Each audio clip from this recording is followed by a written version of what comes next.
Assalamualaikum warahmatullahi wabarakatuh. Perkenalkan, nama saya Imanda Trisana Putri. Di sini saya akan menjelaskan materi tentang toleransi dan juga pluralisme beragama. Jadi di sini kita itu harus tahu dulu ya, apa itu arti toleransi. Toleransi yaitu kesadaran untuk hidup berdampingan dan bekerja sama antar pemeluk agama yang berbeda-beda. Jadi di sini kita itu lebih kepada toleransi beragama.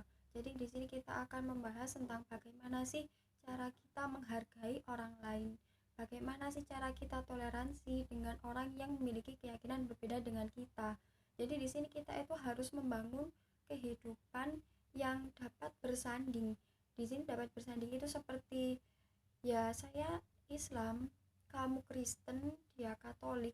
Kita itu masih bisa hidup secara rukun, kita itu masih bisa menghargai satu sama lain meskipun kita berbeda dalam hal keyakinan. Keyakinan yang di sini itu sangat penting sekali bagi seorang individu. Seorang muslim tidak dibatasi untuk bergaul dengan siapa saja dan dari golongan mana saja. Interaksi sosial tersebut diperbolehkan dalam hal seperti berdagang, belajar, dan aktivitas apapun lainnya, namun tidak diperuntukkan dalam hal beribadah atau dalam hal keyakinan. Dalam sudut pandang sosial, surat ini menjelaskan bahwa muslim setidaknya harus memiliki sikap toleransi terhadap apa yang menjadi keyakinan pemeluk agama lain, namun tidak untuk bentuk keyakinan yang dianut agama lain. Jadi di sini kita itu dituntut untuk memiliki sikap toleransi.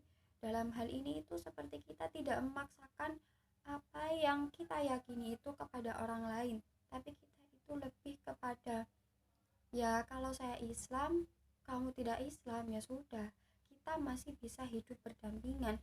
Saya tidak patut untuk memaksa kamu dan kamu tidak patut untuk memaksa saya dalam hal keyakinan, karena di sini keyakinan itu sangat penting bagi setiap individu dan itu menurut saya tidak bisa diganggu gugat. Ketika saya memiliki keyakinan ini dan ada orang lain ingin menghancurkan keyakinan saya terhadap agama ini, maka itu adalah sebuah kesalahan, karena kita tidak bisa memaksakan keyakinan kita terhadap orang lain pun sebaliknya. Dalam sudut pandang lain, keyakinan itu sudah sepatutnya sebagai umat muslim harus tegas. Jadi di sini ketika kita memiliki keyakinan, maka kita itu harus tegas. Kalau saya Islam, ya Islam. Sampai kapanpun saya Islam, karena di situ saya sudah meyakini Islam sebagai agama saya. Mengapa dalam hal beragama kita harus tegas? Karena di situ dalam ketika kita beragama Islam, maka kita itu harus tegas Islam. Kita harus berkeyakinan Islam, kita harus mantap di Islam. Karena apa? Agama itu merupakan suatu pedoman manusia dalam menjalani hidup. Kita diatur oleh agama yang kita yakini, entah hubungan dengan Allah, entah hubungan dengan manusia maupun hubungan dengan alam. Kita itu menjadikan agama itu sebagai pedoman kita dalam menjalani suatu kehidupan. Jadi itu alasan mengapa ketika beragama kita itu harus tegas, tidak toleransi dalam hal keyakinan. Apa jadinya bila kita tidak menerapkan sistem toleransi dalam kehidupan kita? Maka di situ kita hanya akan mendapati suatu kehancuran seperti pendiskriminasian, seperti saling bunuh-membunuh, kekerasan dalam bentuk apapun dengan alasan kita itu berjihad. Di sini kita berjihad itu untuk menegakkan agama yang benar, agama yang kita rasa itu merupakan agama rahmatan lil alamin. Kita melakukan kekerasan, kita melakukan diskriminasi, dan kita melakukan sesuatu bentuk tindakan yang mungkin tidak mengenakan bagi sebagian orang yang tidak memiliki keyakinan dengan kita, dan itu dengan alasan agama. Kita ingin menegakkan agama kita, dan itu sama sekali salah. Ketika semua umat agama itu seperti itu, mereka saling membenarkan agama mereka dan tidak menjalankan prinsip toleransi, maka akan jadi apa dunia ini apabila seluruh manusianya seperti itu? Hanya akan ada suatu persaingan dan persaingan, tidak akan ada perdamaian, tidak akan ada hidup berdampingan seperti sekarang. Allah mengisyaratkan bahwa agama orang kafir akan lenyap dan agama yang dibawa Nabi Muhammad akan menang dan menjadi agama yang dianut oleh sejumlah besar dari penduduk dunia. Menurut pendapat Ibnu Abbas, surat yang memberikan peringatan bahwa Muhammad telah mendekati akhir hayatnya. Surat Al-Kafirun ini juga mengandung makna mempertegas atau menguatkan setiap agama berbeda dengan agama lain dalam hal ajaran pokok maupun perinciannya. Karena tidak mungkin perbedaan-perbedaan itu digabungkan dalam jiwa seseorang yang tulus terhadap agama dan keyakinannya. Ketika beragama, maka kita harus yakin sepenuhnya dengan ajaran agama dan kepercayaannya. Jadi di sini surat Al-Kafirun itu lebih kepada mempertegas apabila seseorang tidak ingin memeluk agama Islam, ya sudah, agamaku, agamamu dan agamamu. Jadi kita itu ketika berkeyakinan itu harus tegas. Kita tidak boleh memaksakan orang lain untuk mengikuti ajaran agama yang kita anut, dan orang lain pun tidak boleh memaksa kita untuk mengikuti ajaran agama yang mereka anut. Jadi di sini itu Al-Kafirun lebih kepada mempertegas. Kalau agamamu ya agamamu, jangan libatkan aku dalam agamamu, pun sebaliknya. Tidak bisa ketika beberapa agama itu digabungkan kepada satu individu atau kepada satu jiwa. Karena apa? Ketika kita beragama, maka kita itu seperti menyerahkan diri kita tulus kepada keyakinan tersebut. Saya Islam, maka saya akan tulus mengikuti segala ajaran yang ada di dalam Islam. Saya akan menjadikan Islam itu sebagai pedoman, tidak setengah-setengah. Karena apa? Islam akan menjadi suatu pedoman dalam hidup saya. Islam akan mengatur seluruh kehidupan saya di dunia ini selama saya hidup di dunia. Seperti itu. Asbabun nuzul surat Al-Kafirun. Ada beberapa asbabun nuzul seperti yang diriwayatkan oleh At-Tabrani dan Ibnu Halim yang bersumber dari Ibnu Abbas, oleh Abdul Razak bersumber dari Ibnu Munzir, dan oleh Ibnu Hatim bersumber dari Sa'id bin Mina. Dari ketiga asbabun nuzul ini, ketiganya mengatakan bahwa di sana Nabi Muhammad dituntut untuk menyembah Tuhan mereka, orang-orang kafir, dengan diiming-imingi banyak hal, seperti menawarkan harta kekayaan supaya beliau menjadi orang yang paling kaya di kota Mekah, menikahi wanita mana saja yang beliau mau, bahkan ditawari seorang pengikut atau banyak pengikut. Dan di sana Nabi Muhammad tidak langsung memberikan jawaban, sebab beliau masih menunggu wahyu yang turun dari Allah. Jadi di sini itu Nabi Muhammad itu diiming-imingi banyak hal yang mungkin bagi kita itu suatu kenikmatan, kekayaan, menikah dengan wanita mana saja, bahkan pengikut. Dan di situ Nabi Muhammad itu akan diberikan itu ketika Nabi Muhammad menyembah Tuhan mereka, orang-orang kafir. Tapi di situ Nabi Muhammad hanya diam, belum memberikan jawaban apa-apa terhadap mereka meskipun sudah diiming-imingi seperti itu. Karena apa? Nabi Muhammad masih menunggu firman Allah. Lalu turunlah surat Al-Kafirun ini sebagai pertegas bahwa kalau agamaku ya agamaku, kalau agamamu ya agamamu. Jangan paksa aku dan aku pun tidak bisa memaksa kamu. Korelasi ayat. Seorang muslim tidak dibatasi untuk bergaul dengan siapa saja dan dari golongan mana saja. Mereka boleh melakukan interaksi sosial, namun tidak dalam hal beribadah ataupun keyakinan. Karena di dalam Quran surat Al-Kafirun sudah dijelaskan secara gamblang bagaimana Rasulullah menolak secara halus, bahkan secara tegas ajakan kaum Quraisy yang ingin berdamai dengan kesepakatan bahwa Nabi Muhammad harus menyembah Tuhan mereka. Jadi di sini itu korelasi ayatnya itu kita itu boleh melakukan interaksi apapun dengan orang yang berbeda keyakinan dengan kita, tetapi tidak dalam hal keyakinan. Seperti saya Islam dan saya akan mengikuti ibadah agama lain, ibadah kepercayaan lain, itu tidak. Tetapi ketika kita memiliki teman seorang non-muslim itu maka boleh, kita harus menghargai keyakinan mereka, kita harus menghargai keberadaan mereka meskipun mereka berbeda dalam hal keyakinan dengan kita. Di sini kita akan melanjutkan ke materi kedua, yaitu pluralisme. Apa itu pluralisme? Suatu paham yang mengajarkan bahwa semua agama adalah sama, dan karenanya kebenaran setiap agama adalah relatif. Jadi di sini relatif itu ketika saya menganut agama Islam, maka bagi saya Islam adalah agama yang paling benar tanpa saya harus menyalahkan agama lain. Tapi ketika saya Kristen, maka saya akan menganggap bahwa Kristen adalah agama yang benar dan saya pun tidak perlu menyalahkan agama lain karena di situ hanya akan menimbulkan suatu sikap yang mungkin tidak kita inginkan, diskriminasi dan sebagainya sudah saya jelaskan sebelumnya di bab toleransi. Oleh sebab itu, setiap pemeluk agama tidak boleh mengklaim bahwa hanya agamanya saja yang benar, sedangkan agama yang lain salah. Jadi di sini itu kita tidak boleh membenarkan agama kita terhadap orang lain yang memiliki kepercayaan yang berbeda dengan kita. Karena apa? Kebenaran itu relatif seperti apa yang sudah saya jelaskan sebelumnya.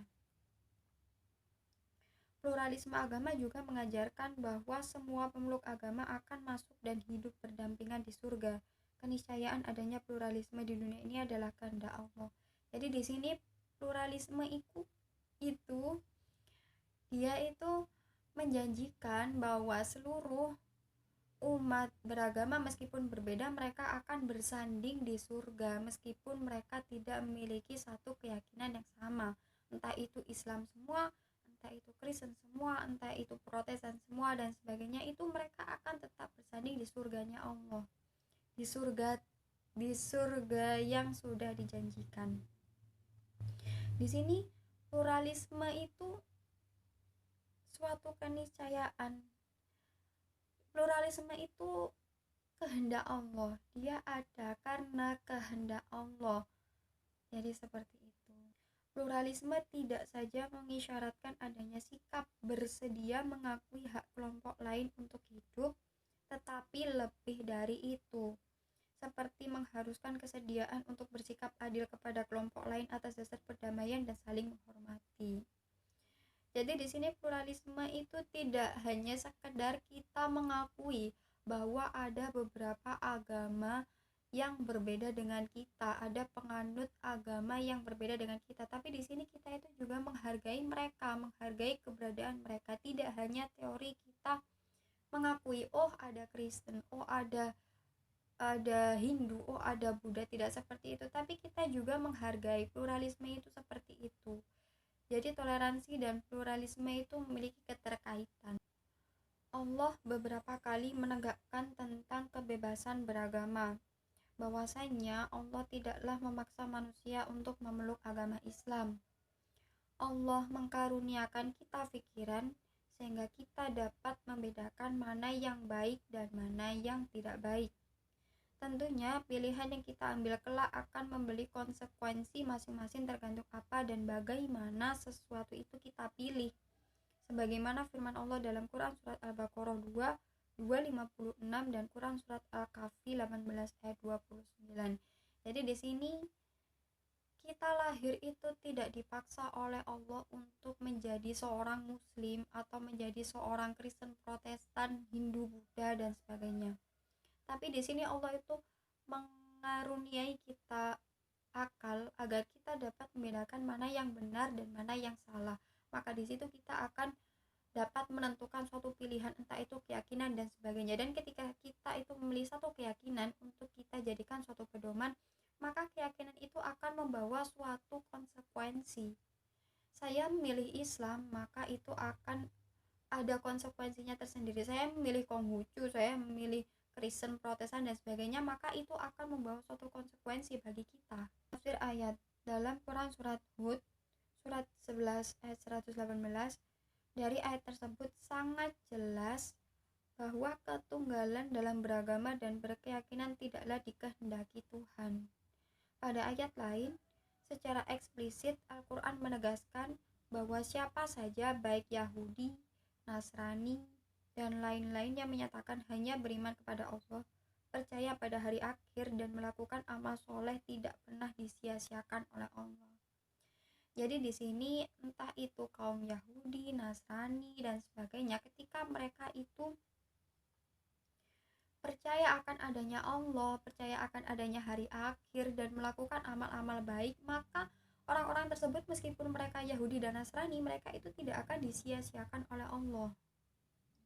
Mereka akan mendapatkan balasan yang setimpal atas keimanan dan jerih payahnya, serta mendapat keselamatan seperti agama Islam seperti dalam surat Al-Maidah surat 5 ayat 69. Jadi meskipun mereka tidak beragama Islam, ketika mereka melakukan sesuatu yang baik, maka mereka itu tidak akan disia-siakan oleh Allah, maka mereka akan mendapatkan suatu imbalan atau janji Allah kepada orang-orang yang Islam, orang-orang yang beriman.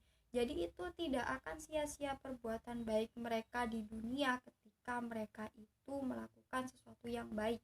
Relasi ayat. Sebagai seorang muslim, sikap yang harus diambil di tengah-tengah kehidupan pluralisme agama semacam ini tentunya adalah dengan cara membuka kembali ajaran-ajaran agama yang tertuang dalam Al-Quran. Mungkin di sini itu agar kita itu lebih paham apa sih itu pluralisme, bagaimana itu pluralisme, dan seberapa pentingnya pluralisme bagi kita seorang muslim.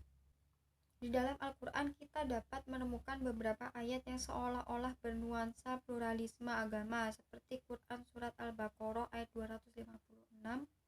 Dengan adanya kebebasan beragama dengan tidak adanya sikap membenarkan atau menyalahkan salah satu agama, maka pluralisme bukanlah hanya satu kata yang sulit untuk dipahami apa makna besar di baliknya. Jadi di sini dengan adanya sikap toleransi dan juga pluralisme, maka kita tidak akan berusaha untuk membenarkan agama kita, dan kita tidak akan berusaha untuk menyalahkan agama mereka yang mungkin tidak sepaham dengan kita. Tapi di sini kita akan lebih kepada hidup berdampingan. Entah saya Islam, saya Kristen, saya Katolik, saya Hindu, Buddha, Konghucu, maka kita tidak akan senggol menyenggol, maka kita akan berdampingan, maka kita akan damai-damai saja ketika kita menerapkan toleransi dan juga pluralisme. Karena apa? Di sini di pluralisme kita itu sama.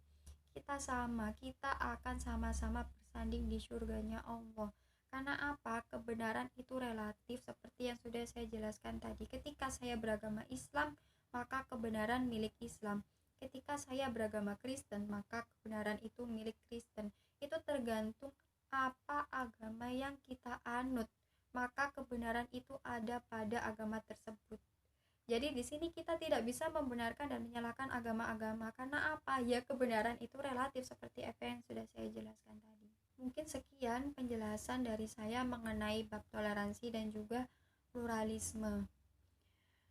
Sekian presentasi dari saya. Apabila ada sesuatu yang mungkin kurang berkenan dari saya mohon maaf. Wabillahi taufik wal hidayah. Wassalamualaikum warahmatullahi wabarakatuh.